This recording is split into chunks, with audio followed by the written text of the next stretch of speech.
Minglava, welcome back. Dini ini gajaro. Part any sort of a part 2 video re peeling me bono. Dini majoro. Part 1 marong up okay. Any ne di or recap january. The any ne do the Tuscambia Alabama go to Twala bono. Twala chima to ye. ထွက်လာတဲ့လမ်းတစ်လျှောက်မှာဒီသူ့ကိုစောင့်ကြုံနေမဲ့ကလေးလေးကဘလို့ပုံစံမျိုးလေးတွေပေါ့နော်ဘလို့ပုံစံမျိုးလေးဆိုတာလူရဲ့ပုံပန်းနောင်ပြောမဟုတ်ဘူးเนาะသူစောင့်မိမှကြုံနေမဲ့behavior တွေကအပြုတ်မှုတွေကဘလို့တွေရှိမှလဲသူဒီကလေးကိုhandle လုပ်နိုင်မှမလားပေါ့နော်တင်မေးနိုင်မှမလားပေါ့နော်အဲ့လိုသူ့ရဲ့စိတ်ထဲမှာဒီ worry ကတပိုင်းပြီးလို့ရှိရင်နောက်ထပ်တစ်ခုကကြတော့ okay ဘာပဲဖြစ်ဖြစ်ဒီကလေးနဲ့ပတ်သက်လာရင်ကြုံလာရမယ့်ခက်ခဲတွေကိုလည်းလုံနိုင်တယ်ဖြတ်ကျော်နိုင်မယ်ဆိုတဲ့ယုံကြည်ချက်ကလည်းတစ်ဖက်အဲ့ဒါဆွဲကပြီးတော့မှသူတယောက်တည်းသူဒီTuscambia သူထွက်လာခဲ့ပြီပေါ့နော်โอเคအဲ့တော့ဘိုင်းနစ်လေးစားလိုက်အောင်အဲ့တော့ဒီ Alabama ရဲ့ခီးစဉ်အစပြီးလို့ရှိရင်သူနဲ့ Annie နဲ့ Helen ရဲ့ပထမဦးဆုံးတော့တွေ့ဆုံမှုလို့ပြောလို့ရတယ်အဲ့တော့သူ Tuscambia ကိုထွက်လာတယ် Helen နဲ့ဒီချေဖြစ်လာဖို့အချိန်မှာသူ့ရဲ့အသက်အရွယ်ပိုင်းခြားက20နှစ်ရှိပါပြီ1880နဲ့9ခုနှစ်ပေါ့နော်အသက်20နှစ်လောက်ရှိပြီဆိုတော့လုံးဝတိုက်ကြွပြီးတော့မှဘယ်ပြောမလဲဆိုအရန် bright ဖြစ်ဆုံးအသက်အရွယ်ပိုင်းခြားလေးပေါ့နော် okay သူ Massachusetts ကနေပြီးတော့မှဒီ Alabama ကိုသူရောက်လာပြီ Tuscambia သူရောက်လာပြီအဲ့ဒီအချိန်မှာသူဖြတ်တန်းခဲ့ရသူပြောပြထားတဲ့အရာဆိုလို့ရှိရင်တော့မိုင်ပေါင်း1000ကျော်လောက်သူခီးနေလာခဲ့တယ်ပေါ့နော်အဲ့ခီးစဉ်မှာလည်းသူလာနေတဲ့အခါမှာသူ့ရဲ့ feeling ကတော့တယောက်တည်းဆိုတော့အထီးကျန်တာဒီလည်းရှိခြင်းနဲ့ရှိနိုင်တယ်ပြီးလို့ရှိရင်နောက်တစ်ခါကျတော့ဒီ worry ပေါ့နော်ဒီကြုံလာရမယ်ဘလို့တွေကများစပယ်ယာတွေကများဆောင်းကြိုးနေမလဲပေါ့နော်အဲ့စိတ်တွေနဲ့သူဒီခီးစဉ်ကိုသူစပြီးတော့မှထွက်တယ်ဒါပေမဲ့လေသူ့ရဲ့အရှိမလုံးဝသူ့အတွက်ကိုကောင်းတာတွေပဲဖြစ်လာမယ်ဆိုတော့ယုံကြည်ချက်ကလည်းသူ့မှာခိုင်ခိုင်မာမာရှိတယ်တော်တော်လေး magic strong ဖြစ်တယ်လို့ပြောလို့ရတယ်ပေါ့နော်သူရဲ့ယုံကြည်ချက်ကလည်းဒါအောင်မှပြင်းထန်တယ်ပေါ့နော် okay အဲ့တော့အဲ့နေပါပဲသူအဲ့နေပါပဲဆိုခီးထွက်လာပြီးတော့ March 3ရက်နေ့ရောက်တော့သူဒီ Carlos အိမ်တော်ကြီးကိုသူရောက်သွားတယ်ရောက်သွားတဲ့အချိန်မှာအဲ့ဒီအချိန်မှာပြန်ပြီးတော့မှဟိုဘက်မှာ textbook ထဲက test ဒီဟွာပေါ့ဆယ်တန်းလုံးကတင်ခဲ့ရတဲ့ textbook ထဲကစာကို recap ပြန်လုပ်မယ်ဆိုရင်သူတို့ပထမဦးဆုံးစတွေ့တဲ့အစမှာAnnie ကတကားပေါဝါမှာသူရဲ့ဒီပေါ့ဥစားထဲထားတဲ့အိတ်ပေါ့နော်အိတ်ကိုဆွဲပြီးတော့မှရက်နေရဲ့အဲ့ချိန်မှာသူတွေးလိုက်ရတာက9နှစ်အရွယ်မိန်းကလေးတစ်ယောက်စပင်နေရတယ်လုံးဝမက်ဆီပေါ့နော်ကိုတော့မှမက်ဆီဖြစ်နေတောင်းတော့တက်ပြီးတော့မှပြန်လာတော့စပင်ချီထားတာခုမှချတာကောင်းတာလို့โอเคအဲ့တော့စပင်တွေကဖြိုဖျဲဖြစ်နေပြီးတော့မှဒီလုံးဝကအဝိစားတွေကလည်းပေရပြီးတော့မှတင်မလားသူတို့ခေအခါတော့ငါကလေးတွေကိုဝစ်ပြီးရဲ့ဂါဝင်လေးကွာအဲ့ဂါဝင်နေဆိုရှင်ညစ်ပတ်ပြီးရေးစပင်နေရလုံးဝမက်ဆီဖြစ်လုံးဝကွာဟိုရှုပ်ချက်ခဲနေရပေါ့နော်လုံးဝပြီးရေးနေပြီးတော့မှအဲ့ကလေးလေးတယောက်ကိုတွေးလိုက်တယ်ပေါ့နော်ကောင်မလေးပေါ့နော်ကောင်မလေးကိုသူတွေးလိုက်တယ်အသက်9နှစ်အရွယ်တော့ကောင်မလေးကိုသူတွေးလိုက်တယ်အဲ့မှာသူစစဦးဆုံးမြင်လိုက်တဲ့အချိန်ပေါ့နော်မြင်လိုက်တဲ့အချိန်မှာပြောမယ်ဆိုလို့ရှိရင်တော့ဒါတူကိုင်းတွေ့ရမယ်တူတင် जा ပေးရမယ်ကလေးတယောက်ဖြစ်တဲ့အတွက်ကြောင့်မို့လို့ဒီချက်တယောက်အနေနဲ့ကလေးကိုချင်းကပ်ချင်ပါပဲလေနှုတ်ဆက်တာတော့ဘာလို့ညာတော့ရှိပါပဲဒါပေမဲ့အဲ့လိုပြောလိုက်တော့ Helen ကပြောမယ်ဆိုလို့ရှိရင် Helen က accident ဖြစ်ပြီးတော့မျက်လုံးကွယ်နေပြီနားလည်းမကြောက်ဘူးပြီးလို့ရှိရင်ဒီစကားလည်းမပြောနိုင်ဘူးပေါ့နော်အဲ့လိုကလေးဒါပေမဲ့သူတို့မှာလေဘာရှိလဲဆိုရင် thanks တခုရှိရကွာဒီကိုရီမာလည်းတခါတလေကြားဖြစ်တယ်အနောက်မှာလူတယောက်ကမြန်ကြည်နေတယ်လို့မျိုးပေါ့အဲ့လို sense တွေကွာအဲ့လို sense တွေကသူတို့ရှိမှာအရန် အာယုံခံစနစ်ကအရင်ကောင်းတယ်လို့ပြောလို့ရမယ်ကွာအဲ့တော့ဟယ်လင်ကသူ့အိမ်ကိုလူစိမ်းရောက်လာတယ်ဆိုတဲ့အကြောင်းကိုသူသိတယ်အဲ့မှာမိဘနှစ်ပါးဖြစ်တဲ့သူကလည်းဒါသူ့တင်ပေးမဲ့ဆရာမဆိုတော့သူ့ကိုနှုတ်ဆက်ဖို့မိနာကနေပေါ့နော်ဒီဟာပေါ့နှုတ်ဆက်လိုက်ဦးပေါ့နော်အဲ့လိုပုံစံမျိုးနဲ့ full space ပါလိမ့်မယ်ဒါပေမဲ့ Helen ကလည်း the more stubborn ဖြစ်တဲ့ကလေးဆိုတဲ့ခါကျတော့ Annie ကိုနှုတ်ဆက်ဖို့သူလုံးဝညင်းတယ်ပြီးတော့သူဘာလုပ်တယ်လဲဆိုရင်သူတို့ရဲ့ဆက်ဆံအောင်ဆိုတွေးဆုံခြင်းအခန်းကို recap ပြန်လုပ်ရမယ်ဆိုလို့ရှိရင်သူကဟိုဆန်းဒီဆန်းနဲ့ကွာဒီဆန်းနေဆိုဟယ်လင်းလုံနေကြအရာပေါ့နော်ဒီသူကပစ္စည်းတွေကိုသူကဒီလို touch ဒီလိုကင်ပြီးတော့မှစမ်းတိုက်ရတာသူကကြိုက်တယ်ကွာဥမာတခုခုဆိုလို့ရှိရင်အိတ်တို့ဘာလို့ညာလို့ဆိုလို့ရှိရင်ဒီမျိုးပေါ့တော့ဗာလဲပေါ့နော်အဲ့လိုမျိုးကင်ပြီးတော့မှစမ်းတဲ့ဥစ္စာရှိရခါကျတော့သူကလည်းဒီတကားမှာရက်နေတဲ့ animal လည်းသူမတိပါဘူးဒီလူရက်နေအခါကျတော့သူရဲ့လက်ထက်မှာကင်ထားတာပဲဖြစ်ဖြစ်ချထားတဲ့အိတ်ကိုပဲဖြစ်သူစမ်းမိပါလိမ့်မယ်စမ်းမိတဲ့အခါကျတော့ဒါတူရမယ်ကိုပေါ့စားစရာရှိပါလားဘာရှိမလဲပေါ့နော် curious ဖြစ်တဲ့စိတ်နဲ့သူ editor မွေနောက်ကုန်းဆွဲထုတ်ပြီးတော့မှသူမွေနောက်တယ်အဲ့ဒီမှာ teacher ရဲ့သဘောတဘာဝလေအင်ဂျင်နေပဲမှာရှိရဲ့ teacher ရဲ့သဘောတဘာဝဘယ်လိုဖြစ်လဲကလေးလေးတွေကိုမြင်လို့ရှိရင်ကွာဟိုပြင်မဲမှတော့မဟုတ်ပေမဲ့လို့ဒီအုံနောက်ထဲမှာလေဟိုပြောမယ်ဆိုလို့ရှိရင်အကဲဖြတ်တဲ့ဥစ္စာဘယ်လိုပြောမလဲ teacher တွေသိပါလိမ့်မယ်အဲ့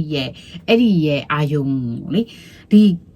ကလေးတယောက်ကိုမြင်လိုက်ပြီဆိုတာနဲ့ဒီကလေးကိုဘယ်လိုဟဲ့နဲ့လုံးရမလဲဆိုတဲ့ဥစ္စာလေအုံနောက်ထဲမှာ automatic ပေါ်လာတယ်ဒီကလေးကဘယ်လိုကင်တွယ်ရမယ်ဘာကြောင့်မလို့ဒီလိုမျိုးပုံစံလေးဖြစ်နေရမယ်ပေါ့နော်လိမ်မာတဲ့ကလေးဆိုးရဲ့ကလေးလိုက်ကွာဒီ teacher တွေမှာအဲ့ရဲ့အကဲဖြတ်တဲ့ဥစ္စာပါလာပြီးကြကွာဒါ teacher တွေရဲ့အတွေ့အကြုံတွေနဲ့ရှင်းလိုက်လို့ရှင်းဘောနော်နိုင်ရှင်းကြည့်လိုက်လို့ရှင်းဒါ teacher တွေမှာအကုန်လုံးကဒီရဲ့အတွေ့ရှိရကွာဒီကလေးတယောက်ကိုတွေးလိုက်ပြီဆိုလို့ရှိရင်ဒါတော့ဒီကလေးတော့ဘယ်နေရာမှာလိုအပ်နေတော့ဘလို့ကင်တွယ်ပေးရမယ်ပေါ့နော်ဒါကမြင်လိုက်တာ ਨੇ ဒီအုံနောက်ကပန်းပြီးတော့မှအဖြေရှာနေရကွာအဲ့တိုင်းပဲအနီကလေဒီကလေးကိုမြင်လိုက်တဲ့အချိန်မှာ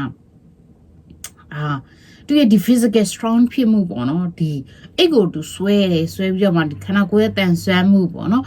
အဲ့ဒါတွေသူမြင်လိုက်တဲ့အချိန်မှာကဲအဲ့ဒီအချိန်မှာပဲသူကဒီကလေးကိုသူဘယ်လို handle လုပ်ရတော့မလဲဆိုတဲ့ဥစ္စာကိုသူတွေးပြီးတော့မှအလေးထက်လေးပေါ့နော်သူကိုသူအားပေးလိုက်တယ် okay ဒီဟာကိုကောင်းလုပ်နိုင်တယ်ဂိုင်းတွေ့နိုင်တယ်ဆိုပြီးတော့မှသူကိုသူအားပေးခဲ့ကဲအားပေးခဲ့တဲ့အချိန်မှာအဲ့ဒီနေ့မှာပဲဆက်စအဦးဆုံး intro ဝင်လိုက်တဲ့ cam လေးပေါ့နော်အဲ့ဒါပါလဲဆိုဒီ Annie ကဒီကလေးအတွက်လက်ဆောင်ယူလာပြီးရလေယူလာပြီးရဲ့ဥစ္စာပါလေးလဲဆိုတိထားပြီးရဲ့အတိုင်းပါပဲအယုတ်လေးဒါပေမဲ့ Helen ကကြတော့ဒီဥစ္စာကိုအယုတ်မှန်တော့သူတိချင်လဲတိမယ်မတိချင်လဲမတိဘူးပေါ့နော်အတိတိုင်းဖြစ်စေမတိတိုင်းဖြစ်စေဒီချရီရဲ့ဥစ္စာကတင်ပေးရမယ့်အရာတမိုင်းပါလာပြီးကြလေတင်ကိုတင်မေးရမယ်ဆိုတဲ့အရာပါလာပြီးကြဆိုတဲ့အခါကျတော့အဲ့ဒီမှာဒီကလေးကိုသူကဒီအယုတ်လေးသူလက်ဆောင်ပေးမှာဒါပေမဲ့လက်ဆောင်ပေးလိုက်တဲ့အချိန်မှာဒီလက်ဆောင်ကို your in ဆိုပြီးတော့မှဒါအယုတ်လေးတော့လက်ဆောင်တော့ဆိုပြီးတော့မှလက်ထဲကိုပြီးဆက်လို့ထည့်ပေးလိုက်တာမဟုတ်ဘူးအဲ့ဒီမှာသူ့ရဲ့ဒီ spelling method ပေါ့နော်သူ finger spelling လို့ဖတ်ဝမ်းမှာတော့ငါပြောခဲ့ဘူးလိမ့်မယ်တဲ့အဲ့ဒီ finger spelling ကHelen နဲ့အရင်ဦးဆုံးသူအတုံးချတာအဲ့တော့သူ Helen ကို finger spelling ပုံစံမျိုးနဲ့ဒီ doll ဆိုတဲ့စကားလုံးကိုသူပေါင်းပေးရပေါ့နော်ပေါင်းပေးရဒီလက်မှာသူပေါင်းပေးရပေါ့နော် doll doll ပေါ့နော်အဲ့ဒီအယုတ်ဆိုတော့သူပေါင်းပေးတယ်ပေါင်းပေးရဒါပေမဲ့အဲ့ဒီရဲ့အယုတ်ကို grab လုပ်ပြီးတော့မှ Helen ကပြစ်ပေါက်တဲ့အချိန်မှာအဲ့ဒီမှာသူ့ရဲ့ method ဖြစ်တဲ့ကိုရီလို့ဆိုလို့ရှိရင်တော့ကလေးပြစ်ချလိုက်တဲ့ပစ္စည်းပြစ်ချလိုက်တယ်ဆိုရင်အဲ့ပြစ်ချလိုက်တဲ့ပစ္စည်းကိုကောက်ယူပြီးတော့မှကလေးလက်ထဲပြန်ထည့်ပေးပါမဟုတ်ဘူးအဲ့ဒီမှာကသူ့ရဲ့ teaching method ကသူ့မှာတခါတည်းဒီကလေးကိုမြင်လိုက်တာနဲ့ကွာသူ့ရဲ့ အုံနောက်ထဲမှာသူကဆွဲပြီးသားကွာဟိုဘက်ကနေပြင်ဆင်လာခဲ့တာလေဖြစ်ကောင်နဲ့ဖြစ်နိုင်တယ်ပေါ့နော်အဲ့တော့သူဒီဟဲလင်းကို तू ကဘာလုပ်တယ်လဲဆိုရင်ဒီအယုတ်ကို तू ပြစ်ပေါက်လိုက်တယ်ပြီးလို့ရှိရင် तू ရဲ့ဒီတစ်တာထဲမှာပါအဝိစာတစ်တာထဲမှာပါလာတဲ့အရာတွေအကုန်လုံးဆွဲထုတ်တယ်အဲ့ဒါတော့ကိစ္စမရှိဘူးဒါပေမဲ့ तू ဒီအယုတ်ကလေးပြီးတဲ့အချိန်မှာဟဲလင်းကအယုတ်ကိုပြစ်ပေါက်လိုက်တဲ့ခါကျတော့ तू ကအဲ့ဒီအယုတ်ကိုကိုယ်တိုင်မကောက်ဘူးဟဲလင်းကိုကောက်ဖို့ तू ခိုင်းစီရဲ့အချိန်မှာဟဲလင်းကလည်းမကောက်နိုင်ဘူးပေါ့နော်သူကလေးတစ်ပါးမှာသူ့ကိုအတင်းကျပ်လောက်ခိုင်းတာသူမကြိုက်တဲ့ခါကျတော့သူညင်းဆန်နေညင်းစကန်နဲ့ရုံရင်းဆန်ခတ်တွေဖြစ်ကြပြီးတော့ယူရိုတီရဲ့အတိုင်းပဲဟိုတွားတစ်ချောင်းကျွတ်တယ်လို့ဘာလို့ပေါ့နော်အဲ့ဇလန်လေးပေါ်လာတယ်ပေါ့နော်โอเคအဲ့တော့နောက်တစ်ခုကိုအိမ်မှာကလေးနဲ့သူ့ရဲ့ဒီချင်းမက်တက်ကိုတွေ့ပါလိမ့်မယ် NED ဟဲလင်းကိုလုံးဝအလိုလိုက်ခြင်းမရှိအဲ့တစ်ချက်လေးမှတ်ထားပြီလုံးဝအလိုလိုက်တဲ့ထဲမှာမပါဘူး။အန်နီကလည်းသူဖြစ်ချင်တဲ့သူလိုချင်တဲ့ပုံစံတိုင်းဟဲလင်းကိုသူပုံစံတွေမှာအဲ့ဒါသူရဲ့ teaching method ပဲ။ Okay အဲ့တော့ဆက်ကြည့်မယ်။ဆက်ကြည့်ရဲ့အချိန်မှာဆက်ကြည့်မယ်ဆိုဆက်ပြောမယ်ပေါ့နော်။အဲ့ဒီမှာအန်နီရဲ့နီလန်းကိုပြောမယ်ဆိုလို့ရှိရင်တော့သူကစီကန်းနဲ့ထိန်ချုံမယ်။ဟိုဘက်ကကလေးကိုကြတော့ obedient ဖြစ်လာသူရဲ့ခိုင်းစေနေမြဆိုတာလေသူဒီ train လုပ်တဲ့မြောင်နခံတလာအောင်တုံးမဲ့ method ကဒါ any method ပဲနော်။အော်အဲ့မှာတခုပြန်ပြောမယ် recap ပြန်လုပ်မယ် any က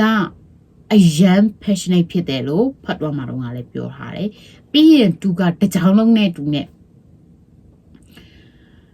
ပြောမယ်ဆိုလို့ရှိရင်သူဒီဟာပေါ့နော်ဘွဲတွေသူရလာတယ်ဒါပေမဲ့အရှိမတော့ငါသူပြောတယ် energy လည်း KD မဟုတ်ထဲမှာပါတယ်စိတ်နဲ့ဆက်တဲ့ထဲမှာပါတဲ့ခါကျတော့အခုဟဲလင်ကလည်းထင်ရဆိုင်နဲ့ခလေးဟိုဒီချေကလည်းအဲ့ဒီအနေနဲ့ကလည်းသူကလည်းလိုလေအရှုံးမပေးတတ်တဲ့လက်မလျှော့တတ်တဲ့ဒီချေအဲ့ဒါဆိုတော့ဆရာတပည့်နေရဘလို့နှစ်ပါတော့မလဲဆိုဆက်ပြီးတော့မှကြည့်ရတော့ဒါပေမဲ့တခုပြန်ပြီးမှပြောမယ်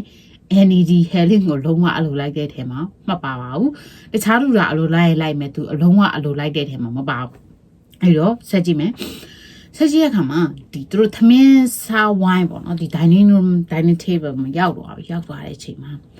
NED ကဘာတွေစပြီးတတိထားမိတာလဲဆိုတော့ရှင်ဒီကလေးအဖြေရှာရတယ်လေ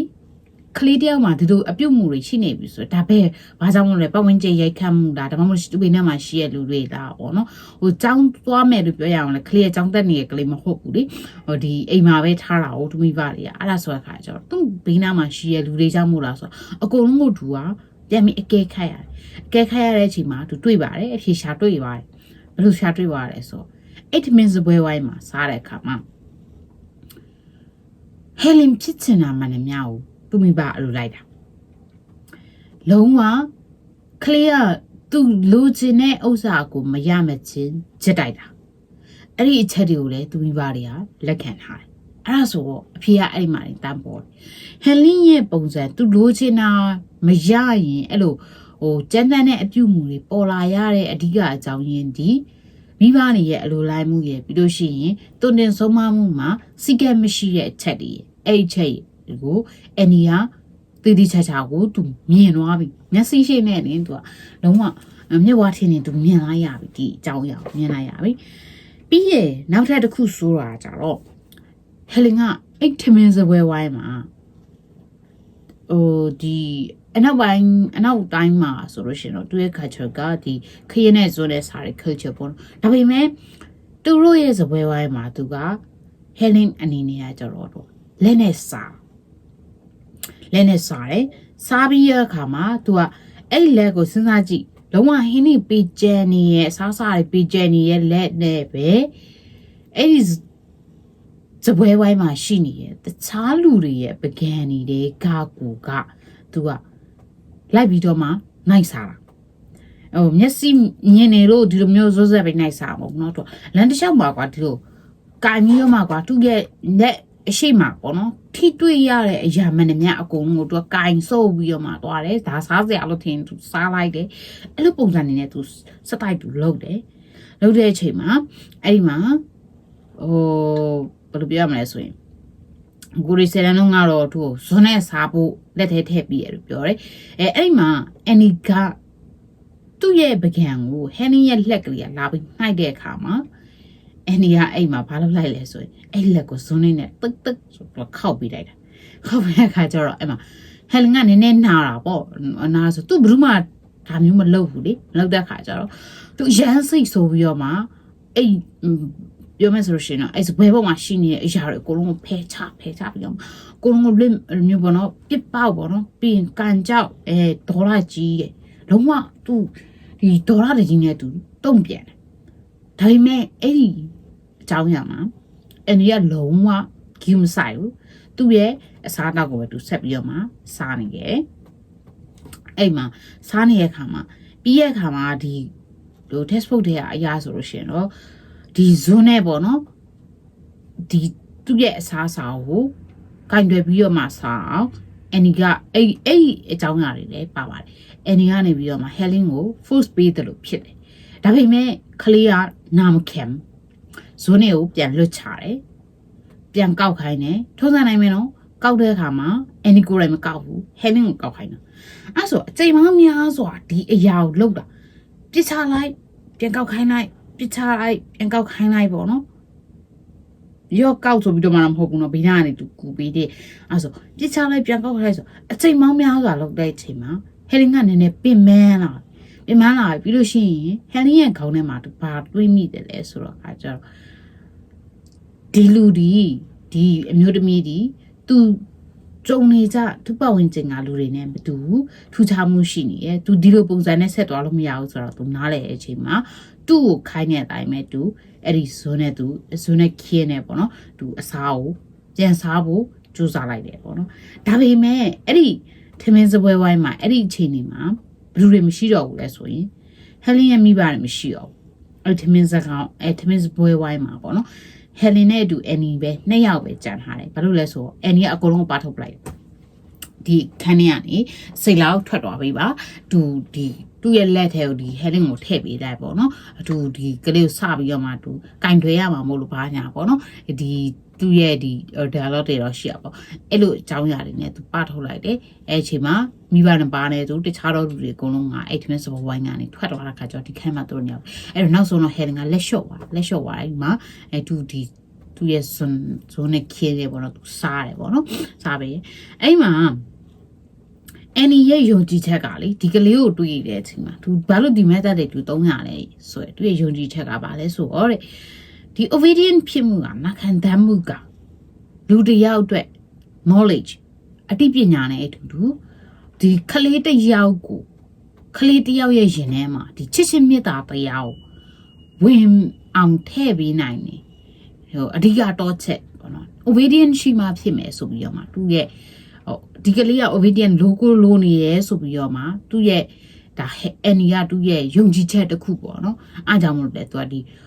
သူ့ရဲ့စကားကိုနှက်ခံလာလိုက်အောင်သူခိုင်းနေမြကိုဒီလုံးဝနှက်ခံထားအောင်သူစပြီးတော့မှသူ train တယ်လို့ပြောလို့ရတယ်ပေါ့နော် okay အဲ့တော့နောက်ပိုင်းမှာဒီလိုအကြောင်းအရာတွေဒီလိုဖြစ်လာမှာဖြစ်တဲ့အတွက်စဉ်းစားကြည့်အဲ့နေရာမှာတစ်ချက်ရှိတာကျတော့ဘာလဲဆိုတော့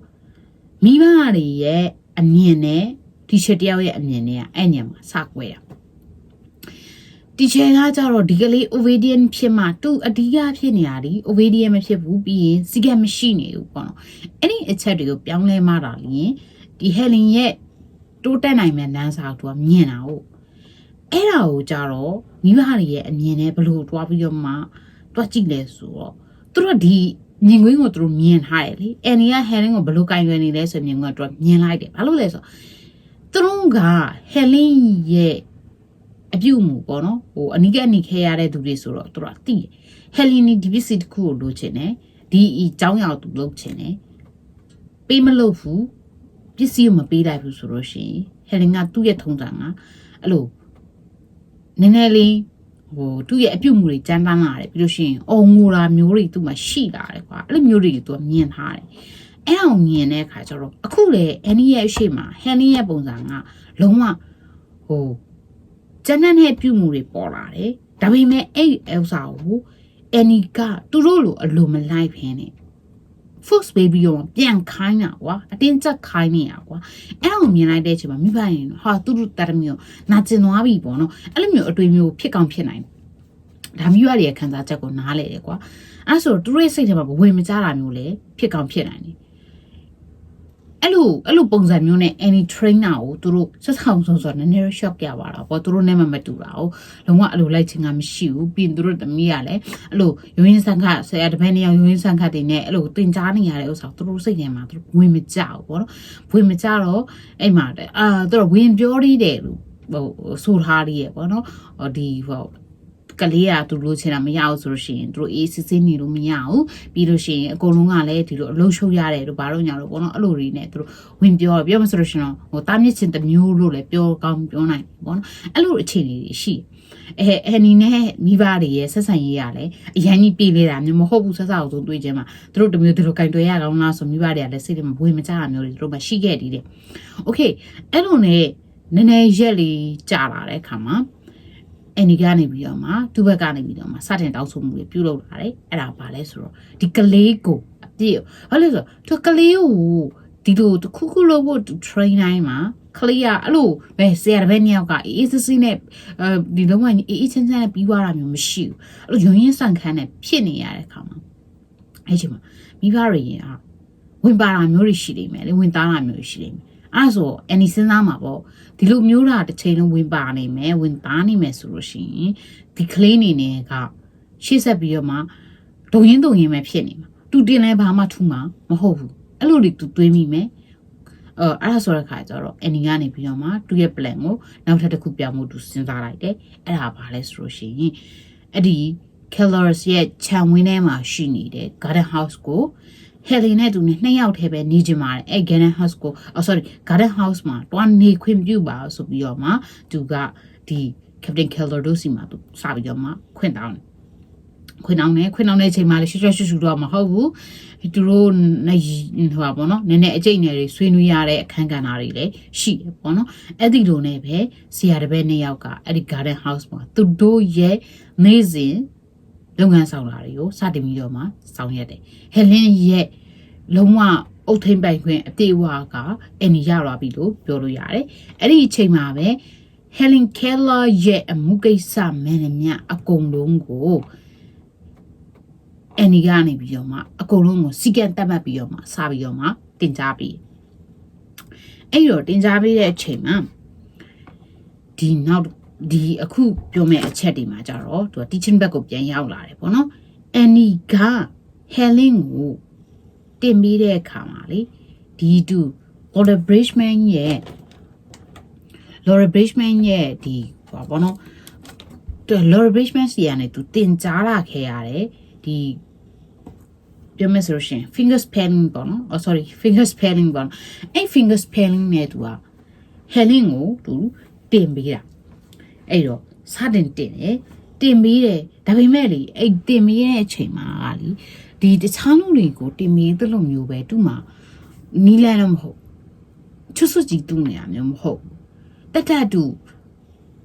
အဲ့ဒီအနေနဲ့ဒီ Helen ကိုကင်တွယ်ဖို့အတွက်ဘလို့အတန်ထွက်ရမလဲဆိုတာတွေကအစားသူ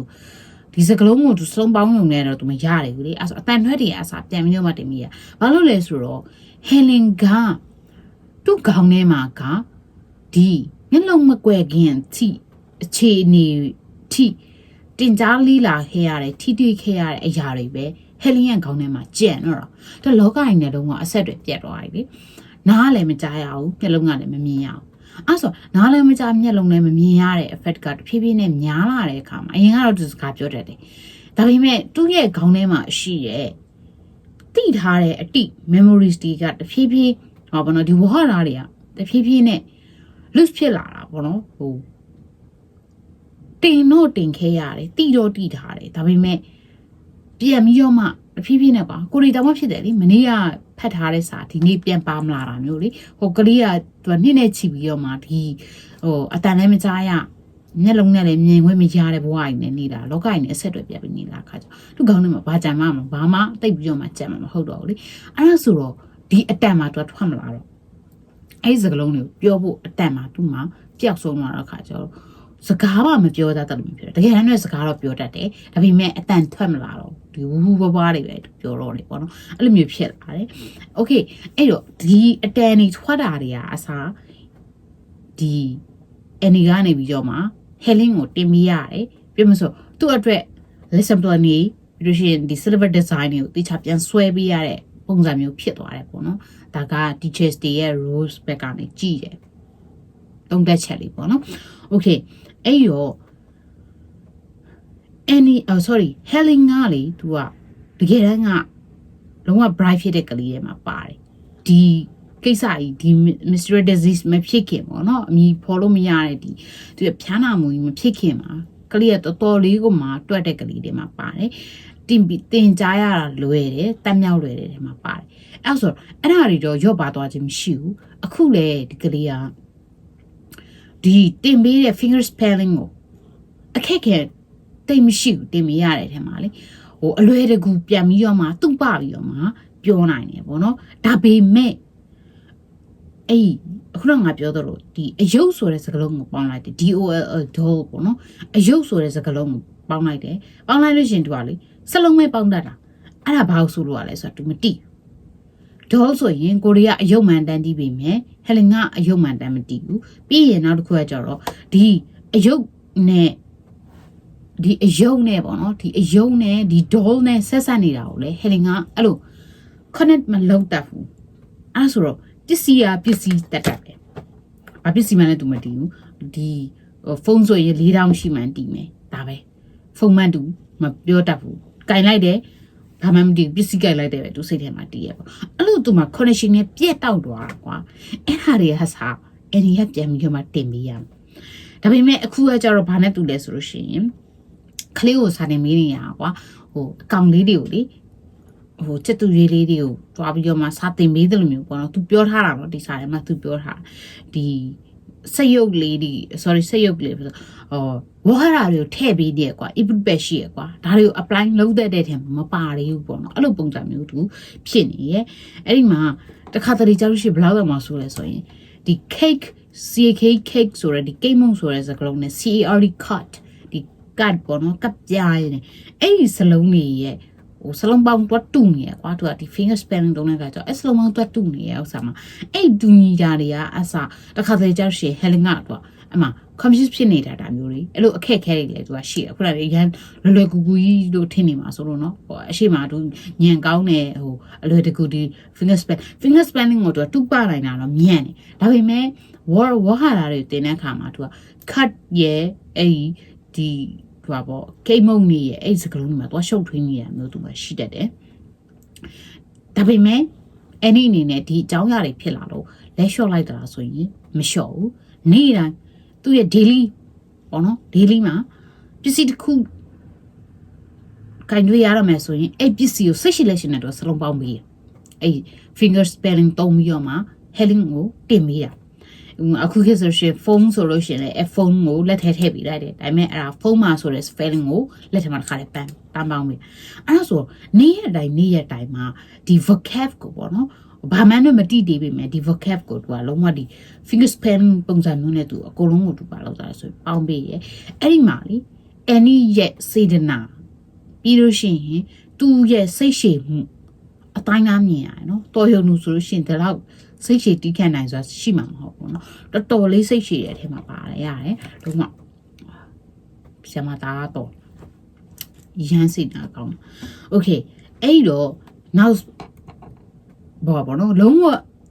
ဒီ legendary လို့ပြောလို့ရမလားကွာအဲ့ဖြစ်စိမ့်မဲ့အကြောင်းအရာကြီးပေါ်လာအဲ့ဒါပါလဲဆိုအစပိုင်းမှာတော့ဒီ vocab တွေကသူအဲ့ finger spelling နဲ့သူတင်ပေးရပြီးလို့ရှိရင်ဒီအတန်ထွက်လာအောင်သူအမျိုးမျိုးသူဟိုလေ့ကျင့်ပေးရပေါ့နော်လေ့ကျင့်ပေးရအခါမှာအဲ့ဒီမှာဟိုအတားရွတ်သူအားမရတယ်တင်တော့တင်တယ်ခရီးကလည်းတိရပေါင်းနေပေါ့နော်တိတယ်ပေါ့နော်အဲ့မှာနောက်ဆုံးဒီစာထဲမှာဖတ်ဖို့ခဲ့ရမှာတဲ့သူဝန်နေပေးတဲ့အချိန်ရောက်လာတယ်ကွာအဲ့အမေလောက်တဲ့သူကနေပြီးတော့မှသူတို့တမီးကိုတင်ပေးတဲ့အတွက်ကျေးဇူးတင်ပါတယ်တော်တော်လေးပြင်မြန်သွားပြီပေါ့နော်သူကဘာလို့ဆိုဒီ time limit ပြီးထားတယ်လေဒီတပည့်တဲ့ဆရာနဲ့နေရောက်ကိုသူအပေးယူနေသူကစာတင်ရတာဟုတ်အခါကျတော့အဲ့မှာအချိန်ကလည်းစီးတော့မယ်အဲ့ဒီအနေနဲ့ဘာလို့ပြရမလဲဆိုပြီးတော့သူအသွေးတွေနဲ့သူရှုပ်ချက်ခတ်နေပြီပေါ့နော်ဒါပေမဲ့လည်းရှုပ်ချက်ခတ်နေပြီမဲ့လည်းဒီတိကျမိုင်းကို ပြက်ကွက်တလားဆိုရင်တော့သူပြက်ကွက်ချေမရှိဘူးဆက်ပြီးတင်နေပြီတော့မယ်အဲ့ဒီမှာ1889ခုနှစ်ရောက်လာတယ်အဲ့89ခုနှစ်မှာအဲ့နေ့သူပြောမယ်ဆိုတော့ပြန်ရတော့မှာပေါ့နော်ပြန်မယ်ဆိုတော့နေ့ပေါ့နော်ထုတ်ဆွဲပြီးပြန်တော့မယ်ပေါ့နော်အဲ့လိုလုပ်တဲ့နေ့မှာပဲအဲ့ဒီမနေ့ဒါပေမဲ့ညနေမှပြန်မယ်ဆိုရင်မနေ့လို့ပေါ့နော်အဲ့လိုမနေ့လို့မှာဒီဟယ်လင်နဲ့သူနဲ့အဲ့ဒီဟိုပေါ့စာတင်နေတဲ့အချိန်မှာအဲ့မှာဘာဖြစ်တယ်လဲဆိုတော့ဆရာတစ်ပတ်နှစ်ယောက်ကဒီ market ဆိုရ mark ဆိုရစကလုံးနဲ့ make ဒီနွားနုဆိုရစကလုံးနဲ့ဟယ်လင်ကရှုပ်ထွေးနေခွက်ထဲမှာနွားနုထည့်ထားလားအဲ့ဒါကိုတင်မိတဲ့အချိန်မှာဒီဟယ်လင်အနေနဲ့သူခေါင်းထဲမှာ confuse ဖြစ်နေတာဟာ confuse ဖြစ်နေတော့ထုံးစံနိုင်မယ်ဆရာတစ်ပတ်နှစ်ယောက်မတိတ်ကြဘူးလေမတိတ်ကြဘူးဆိုတော့အဲ့လိုဟိုကလည်း force ပေးတယ်ဟိုကလည်းဖြစ်တယ်ဆိုတော့ခါကျမတိတ်ကြတဲ့ခါကျတော့မှသူတို့နှစ်ယောက်နည်းနည်းလေးဟိုအုံနောက်အနာရအောင်ဆိုတဲ့ဘောမျိုးနဲ့အိမ်မှာ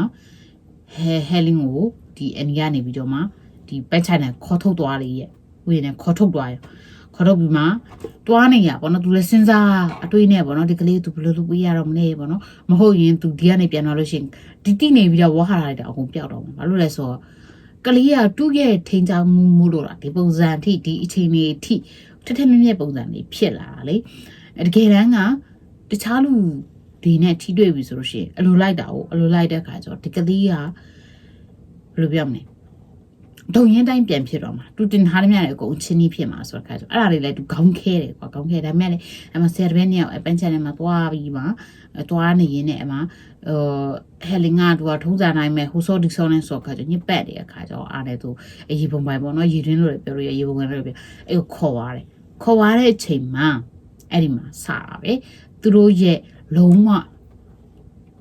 စစ်ချိုးပြောင်းလဲရမယ်အဖြစ်ပြက်ကြီးတစ်ခုအဲ့မှာစတယ်စပြီးတဲ့အခါမှာအဲ့ဒီလက်တွေညစ်ပတ်နေတဲ့အခါကျတော့အင်ဒီကနေပြီးတော့မှအဲ့ဒီလက်ကိုစီးပေးရပါတော့စီးပေးရင်းနဲ့အဲ့ဒီကြလာတဲ့ရေတွေပေါ့နော်အဲ့ရေတွေကိုကိုင်းနေရင်းနဲ့ပဲသူကဒီ water ဆိုတဲ့စကားလုံးကိုဒီရေဆိုတဲ့စကားလုံးကိုထုံးစံနိုင်မယ် finger spelling သုံးပြီးတော့မှပေါင်းပေးအဲ့လိုပေါင်းပြီးရဲ့အချိန်မှာဟိုဒီမှာဆိုရင်တော့မျိုးရုပ်ရှင်ကြည့်မယ်ဆိုလို့ရှိရင်တော့အလုံးမကွာအနည်းပြခွက်နဲ့ပြန်တော့လောက်မှာစာဖတ်နေတော့မှ feeling ကအရန်ဟိုမှာဟိုပျော်လာတဲ့ feeling ကခံစားရအောင်အဲ့ရေအေးလေးထိလိုက်တဲ့အချိန်သူ့ရဲ့ teacher ကသူ့ရဲ့လက်ထဲမှာဒီ water ဆိုတဲ့စကားလုံးကိုပေါင်းပေးလိုက်တဲ့အချိန်မှာအဲ့ဒီအချိန်မှာပေါ့နော်ဒီ Helen ကိုခံစားချက်တစ်ခုဖြစ်စီရယ်သူ့ရဲ့ခေါင်းထဲမှာကွာအလင်းတစ်ခုရောက်သွားတယ်လို့ပြောတော့ရုပ်ရှင်နေတော့မှရဲဆက်သွားတာမသိအဲ့ရောကွာအနည်းပြခွက်နဲ့ပြမှာဆိုတော့တော်တော်လာမဲ့စိတ်နေပေါ့နော်အဲ့မှာ तू ဘာတိပါလဲဆိုဒါ तू ကင်လိုက်တဲ့အရာဒီဒါရေပေါ့နော်ဒီအေးပြောမယ်ဆိုလို့ရှိရင်တော့ဟိုတိုက်ဆိုင်မှုတွေဖြစ်သွားတာပေါ့နော်အဲ့ရေဆိုတဲ့အရာရဲ့လက်ထဲမှာပေါင်းမိလိုက်တဲ့ water ဆိုတဲ့စကားလုံးနဲ့ဒီရေဆိုတဲ့စကားလုံးနဲ့ချိတ်ဆက်နေရဲ့အဲ့ဆို तू ကင်လိုက်တဲ့အရာတွေဒါရေဆိုတဲ့အကြောင်းအရာ तू ခေါင်းထဲမှာတော့တမ်းမြို့မှာသူခေါင်းထဲမှာတော့တိသွားဟာဒါရေပဲပေါ့ तू အဲ့ချိန်မှာ तू တိသွားအဲ့ဆိုတခြားဥစ္စာကို तू ကင်အမျိုးပေါ့နော် तू လက်နဲ့မှရှိမြအရာတွေပေါ့နော် तू ရဲ့လက်နဲ့ကင်ပြီးနေမှာဆိုအမပန်းမင်းနေလဲ तू ကင်ပြီးမယ်တရွက်တွေလဲ तू ကင်ပြီးမယ်ပေါ့အဲ့ဆိုတော့ပန်းဆိုလဲဒါ तू ပန်းမန်း तू တိသွားပြီအဲ့မှာသူဒီချေရဲ့လက်ကိုဆွဲပြီးတော့မှာပေါ့နော်အဲ့စလုံးတွေပေါင်းပြတယ်ပေါ့နော်အဲ့လိုပေါင်းပြတဲ့အချိန်မှာဟာအန်နီအနေနဲ့လေဒါလုံးဝပြောမဆိုအရန်ကိုအော်ရတာပေါ့နော်အတန်စထွက်လာပြီလေအစပိုင်းမှာလုံးဝဒီရင်ငုံပိတ်ကလေးကလုံးဝဟိုဘာမှတုတ်ပြမှုမရှိရကလေးအခုကျတော့ရေဆိုတဲ့စကလုံးနဲ့ထွက်လာတဲ့ခါကျတော့ဟာဟိုမိဘနာပါတော့သူအားရဝန်တာနဲ့သူခေါ်တာပေါ့ခေါ်တဲ့ခါမှာပဲမိဘနဲ့ပါလေလာတဲ့ချိန်မှာအန်နီကနေပြီးတော့ sorry ဟယ်လင်ကနေပြီးတော့မှသူရဲ့မျက်စိရှိမှရှင်းနေရတယ်သူဆမ်းပြီးတော့မှအမေဆိုတဲ့စကားလုံးကိုသူပေါင်းပြတယ်ပေါ့နော်ပြီးရင်အဖေဆိုတဲ့စကားလုံးတွေသူပေါင်းပြတယ်ဒီအကြောင်းအရာဖြစ်တဲ့နေ့မှာပဲဒီဖတ်ခဲ့တဲ့စာရပေါ့နော်အဲ့နေ့မှာပဲဒီအန်နီနဲ့ဒီဟယ်လင်ကိုတင်ပြီးတဲ့ဝါဟာရာခါစလုံးအတစ်ပေါင်း30လောက်ရှိရတို့သူတို့ပြောထားတယ်ပေါ့နော်စာထဲမှာသူပြောထားတယ်ပြီးရခါမှာအန်နီကိုလည်းteacher လို့စပြီးတော့မှခေါ်တဲ့နေ့ပေါ့နော်သူတို့ရဲ့အထိမ်းအမှတ်နေ့လေးဖြစ်သွားခဲ့တယ်။ Okay အဲ့ဒီလိုနဲ့ပဲ ဒီအကြောင်းအရာပေါ့နော်ဒီရေရင်းပြောမဆိုရေရင်းစိတ်လေးပေါ့နော်အဲ့ရေရင်းစိတ်လေးကသူတို့ရဲ့ breakthrough လေးပေါ့နော်အဲ့အကြောင်းအရာဖြစ်ပြီးနောက်ပိုင်းမှာတဖြည်းဖြည်းနဲ့ Helen ကဘလို့အခြေအနေဖြစ်လာလဲဆိုလို့ရှိရင်သူတို့ခေါ်ရ spelling monster ပေါ့လုံးဝစလုံးပေါင်းတဲ့နေရာမှာလုံးဝ monster လေးတစ်ယောက်လို့ဖြစ်လာခဲ့အရာတိုင်းကိုသူကစလုံးပေါင်းမှာပဲအဲ့အကြောင်းအရာတိသွားပြီးတဲ့နောက်ပိုင်းမှာသူအရာတိုင်းကိုသူစလုံးညံအလင်းပွင့်သွားပြီလို့ပြောလို့ရတာပေါ့နော်နှုတ်လာတဲ့ချိန်ကနေစပြီးတော့မှတဲ့အမေသူကိုယ်တိုင်ကနေတောင်းဆိုတာနော်ဒီအိယာထားလာတဲ့ချိန်ကနေစအိယာဝင်တဲ့ချိန်ထိအရာကိုစလုံးပေါင်းဖို့အတွက်တော့မှသူကတောင်းဆိုလာခဲ့တယ်လို့သူကဆိုပါလေโอเคအဲ့ဒီလိုနဲ့ပဲအန်နီဆူလီဗန်ကနေပြီးတော့မှဒီအိမ်ထဲမှာတင်နေရပေါ့နော် method ပေါ့နော်အစားတော့သူဒီအိမ်ထဲမှာရှိရဒီပစ္စည်းသူတင်မိရပေါ့နော်အဲ့တင်မိရင်းနဲ့ပဲဒီအရာကနေပြီးတော့မှပြောမယ်ဆိုလို့ရှိရင်တော့ဒီကျင်းမြောင်းတဲ့ဒီလုံးဝကွာတမျိုးကြစာတင်ငန်းပုံစံမျိုးဖြစ်နေတဲ့တင်ကြားရေးကိုခဏထားပြီးတော့မှဟဲလင်းကိုအပြင်လောကကိုခေါ်ထုတ်လိုက်တော့အပြင်လောကကိုခေါ်ထုတ်ပြီးတော့မှပြင်ပမှာရှိနေတဲ့ဒီတကယ်ပစ္စည်းတွေပေါ့နော်ပစ္စည်းတွေဆိုတာကဒီတစ်ပင်းတို့ပြီးလို့ရှိရင်ပန်းတွေတရိစံတွေအဲ့လိုအရာတွေအဲ့ဒါတွေအကုန်လုံးကိုကင်သွယ်ရင်းနဲ့ဒီဘာသာစကားကိုသူစပြီးတော့မှတင်ယူစေခဲ့တယ်ဒါကအန်နီဆူလီဗန်ကဟဲလင်းကိုတင်ပေးတဲ့teaching method ပေါ့နော်သူတင်ပေးတဲ့နည်းလမ်းလေးပေါ့နော်အဲ့တော့အရာအားလုံးက vocab ကနေစတာအစပိုင်းမှာတော့ဒီ vocab တွေနဲ့ဒီပစ္စည်းတွေနဲ့ကိုဆက်ဆက်မှုမရှိသေးပေမဲ့လို့ဒါပေမဲ့အရင်တုန်းကအခြေခံထားခဲ့တဲ့ဘဟုတုတပေါ့နော်ဘဟုတုတဆိုပေမဲ့ကလေးဘဝတုန်းကတိခဲ့ရတဲ့အကြောင်းအရာတွေနဲ့ဆက်ပြီးတော့ဒီအရာဝတ္ထုတွေမှာဒါဒီစလုံးနဲ့ဒီနာမည်နဲ့ရှိပါလားဆိုတဲ့အကြောင်းအရာကိုဟယ်လင်ကသိသွားပြီးတဲ့နောက်ပိုင်းမှာသူ့ရဲ့တင်ကြားရေးနီးစနစ်ကနောက်ထပ်တမီးတစ်ဖုံပြန်ပြီးတော့မှပြောင်းသွားတယ်ပေါ့နော်โอเคအဲ့ဒီမှာသူ့ရဲ့ teaching method ကိုနောက်ထပ်တစ်ခုပြန်ပြီးတော့မှနောက်ထပ်တစ်ဆင့်မြင့်တဲ့အချိန်မှာအန်နီကတဲ့ဒီ Helen ကိုဒီဘာသာစကားတင်မိတဲ့အခါမှာတဲ့ကလင်းငယ်လေးတူဘာနော်အဲ့ကလင်းငယ်တွေကဒီမိခင်စီကနေကွာဒီပြောမဆိုတိတိကျကျပြောရင်းနဲ့တင်တယ်လို့မျိုး conversational method နဲ့သူကတင်ပေးရအဲ့ဆိုတော့အဲ့ conversational method နဲ့တင်ပေးရဲ့အချိန်မှာတချို့ကလေးတွေကိုလေအရင်ကဟို teaching live တော့မှာပေါ့နော်ဒီတချို့ကလေးတွေကိုအဲ့ပုံစံလေးပြပေးခဲ့မယ်ခင်ဗျသူကလေအမြဲတမ်းအန်ဒီကသူ့ရဲ့လက်ကိုသူတန့်ရှင်းအောင်သူထားပြီးတော့မှဘာလို့ရလဲဆိုတော့ဒီ Helen ရဲ့ဒီ vocab ပေါ့နော်ဒီအတန်ပြန်ထွက်လာဖို့Helen ကအတန်မှာမထွက်တော့တာလေဒီစလုံးတွေကိုအတန်မထွက်တော့တာလေအတန်မထွက်တော့ခါကျတော့ပြီးရင်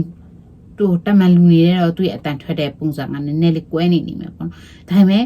အဲ့ညာတွေကိုတင်ဖို့အတွက်သူ့ရဲ့ teaching method ကိုနောက်တစ်မျိုးပြန်အစစ်မြင့်ရရည်ပေါ့နော်အဲ့ဒါတော့နောက်ပိုင်းမှာပြန်ပြောပြမယ်ပေါ့နော်အဲ့ဆိုဒီ Helen ကိုသူတင်ပေးတဲ့အခါမှာသူတို့နှစ်ယောက်ရဲ့သင်ကြားမှုပုံစံက conversational method ပုံစံမျိုးသွားတယ်ခလေးတစ်ယောက်ကိုမိခင်တစ်ယောက်ကနေပြီးတော့မှစကားပြောနေတဲ့ပုံစံသင်ကြားပေးနေဥမာလားဆိုရှင်အဲ့လိုပုံစံမျိုးပေါ့နော်အဲ့လိုတင်လေးတယ်လို့မျိုးပေါ့အတန်ထပ်ပြီးတင်တယ်လို့မျိုးနော်finger spelling နဲ့တုံးတယ်ဒီ spelling method တွေသူတုံးနေပေါ့နော်တုံးနေပြီးလို့ရှိရင်နောက်ထပ်အဲ့ဒီအစစ်မြင့်ထားတဲ့နီလန်းနေနဲ့ပေါ့နော်အဲ့နီလန်းနေနဲ့သူက Helen ကိုအတန်ထွက်လာအောင်အထီကိုသူတင်ပေးတယ်။ Okay တင်ပေးတဲ့အခါမှာအဲ့ဒီလိုရှေ့ဆက်လာရင်လည်းပဲဒီဝေါဟာရပေါင်း600နီးပါးလောက်ကိုတဖြည်းဖြည်းနဲ့တည်လာတယ်။တည်ရင်းနဲ့ပဲစာရေးတာရယ်စာဖတ်တာရယ်လို့လည်းစပြီးတော့မှတင်ယူတယ်။တင်ယူတဲ့အချိန်မှာအဲ့စာရေးတာစာဖတ်တာတို့ဘလို့တင်နေလဲဆိုတာကိုကြတော့ဒီနေ့ရဲ့ part 2မှာမပြောဘဲနဲ့နောက်ထပ် part 3 back ကိုရောက်သွားမယ်ပေါ့နော်အပိုင်း3 back ကိုရောက်သွားနိုင်မယ်အပိုင်း3မှာကြတော့သူရဲ့အစစ်မြင့်ထားတဲ့တင်ကြားပုံတွေရဲ့ပြီးရင်အဲ့ဒီအပိုင်း3မှာပဲနောက်ထပ်ဆလိုက်တယောက်ပြန်ပြီးတော့မှပေါ်လာမယ်မထင်ထားတဲ့ဆလိုက်ပေါ့နော်ပြန်ပြီးတော့မှပေါ်လာမယ်ဘယ်လိုတွေချိတ်ဆက်မလဲပြီးရင်သူတို့တွေနောက်ထပ်ဘယ်လိုဟိုအကြောင်းအရာတွေကိုပြန်ပြီးတော့မှ တွေ့ရမလဲဘယ်လိုဖြည့်ရှင်းကြမလဲဆိုတော့ကြတော့အပိုင်းတော့မှာဆက်ပြီးတော့မပြောပြပါမယ်ဒီနေ့တော့ကတော့တော့ပါပဲနောက်ဗီဒီယိုမှာပြန်တွေ့ပါမယ် bye